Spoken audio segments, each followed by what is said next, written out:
It's recording? Yep. Let's hope so. If you are Jeremy Diaz, a person on the Canadian Centre for Gender and Sexual Diversity's Board of Directors, a person who knows of the CCGSD or who cares about injustice, I have something I need you to hear. Over the better part of 2 years, I have attended 5 projects facilitated by the CCGSD. Consistently, these have been the only spaces where I feel I can be my authentic self and express myself in an array of beautiful ways without judgment. These have been my safe havens, the things I've raved about to others, and the things I've looked forward to all year. It is with a heavy, broken heart that I tell you I have just attended my final CCGSD event. That is while Jeremy Diaz, the current executive director, works there. This is not a choice I feel I've made. I have been forced into this. As a person who fights against inequity and abuse, I can no longer support the CCGSD while Jeremy works there. Jeremy has done irreparable damage to me and to my friends to the point where I refuse to subject myself to that abuse again. I have been a witness and a victim of Jeremy's emotional abuse. At the SCBBI Forum on the days of December 7th and early December 8th alone, a cis-normative speaker was invited back.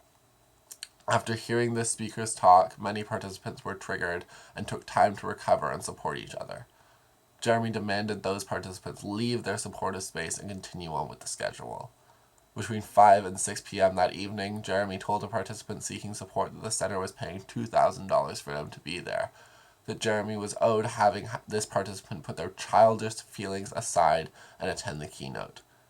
Jeremy said that in acting against the speaker, this participant completed actions that they should be ashamed of. During this interaction, Jeremy even told the participant to shut up and listen. Wait your turn. On that same night, between 12 and 1 a.m., when complaints were brought to Jeremy about this speaker and the reaction they got, Jeremy complained this reaction made them look bad. At approximately 6 p.m., Jeremy tried to take harm reduction needle kits from participants, an act which defies the center's pro-harm reduction policies. Jeremy said, "I'm not sure I feel comfortable with you folks having these. Oh, and 2 needles. Great." Between 12 and 1 a.m., Jeremy accused teenage friends of using tactics favored by neo-Nazis and of dividing the queer community. Each time I brought complaints to Jeremy, one instance being at approximately 4:30 p.m., Jeremy made no eye contact with me while I was talking and stayed on their phone. This sort of behavior I have come to expect from Jeremy. It has been something I have seen every day I've been in their presence. The above instances from December 7th and early December 8th are just an example of Jeremy's abusive behavior. This makes me angry. Angry that I no longer feel safe in my safe space or my happy place. Angry that a place where I found so much joy and justification was violated and crushed by one person. Angry that this can keep happening to people as long as no one talks about Jeremy's and abusive behavior.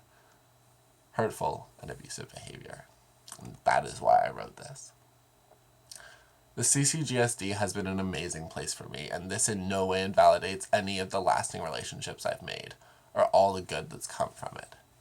It hurts me to think that in some way this may mean that others don't get the opportunities that I did. The facts are that I have been hurt. People I care about have been hurt.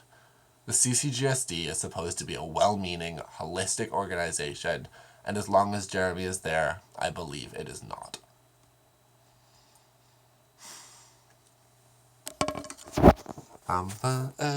It was a recording. Yes, it